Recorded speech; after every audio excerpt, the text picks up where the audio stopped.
Eh bien, écoutez, cette cérémonie d'ouverture affiche complet. Les organisateurs promettent un spectacle émouvant. Le thème Tout le monde a un cœur.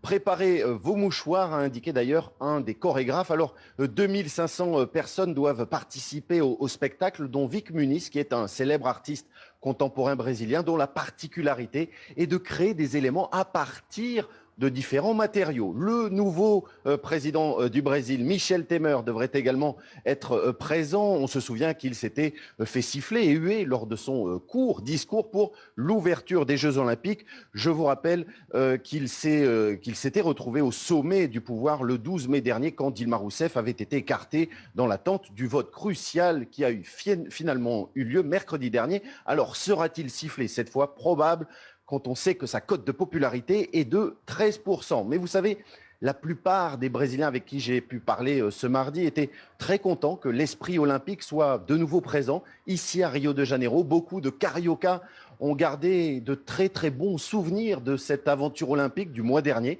et ils espèrent que ces Jeux paralympiques apporteront d'une certaine façon la même énergie. Les épreuves se dérouleront jusqu'au 18 septembre et rassembleront 4350 athlètes venus de 160 pays. Nicolas Rançon, ça veut dire qu'on n'est pas dans une logique au Brésil d'assister, d'organiser des Jeux paralympiques au rabais?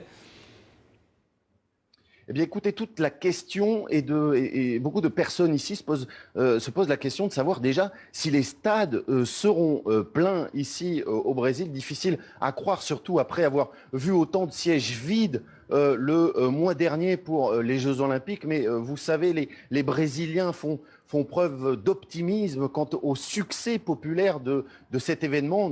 Et les organisateurs, après un début très difficile, indique cette fois que les places se vendent très très bien. Et depuis la fin des Jeux Olympiques, elles se vendraient d'ailleurs même particulièrement bien. Dimanche dernier, la barre des 1 500 000 billets a été vendue. C'est une barre symbolique et peut-être aussi annonciatrice d'un regain d'intérêt pour un événement longtemps ignoré par le grand public. Autre point très important, le prix bien plus abordable.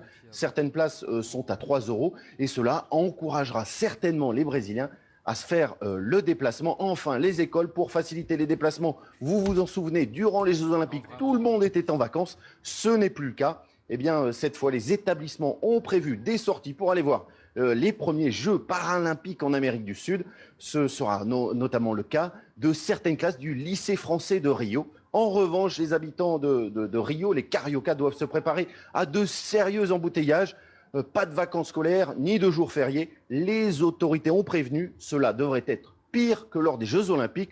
Vous le voyez donc, entre engouement d'une certaine façon et crainte de l'autre côté, une chose est sûre, mercredi, Rio de Janeiro sera une nouvelle fois au centre de tous les regards. La cérémonie sera retransmise dans 154 pays.